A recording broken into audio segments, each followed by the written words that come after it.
Men shu Yakkabozor xalq bankini boshqaruvchisi Abdujabbar Abdulmayman.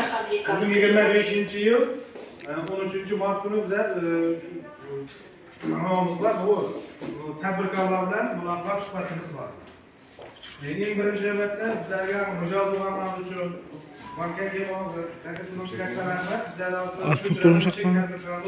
chekliklarimiz bor yo'nalishlar bo'yicha. Eng birinchi navbatda masalan oilaviy tadbirkorlar eng asosiy oilaviy tadbirkorlargacha 30 million so'mgacha kredit turibmiz. 30 million so'mgacha.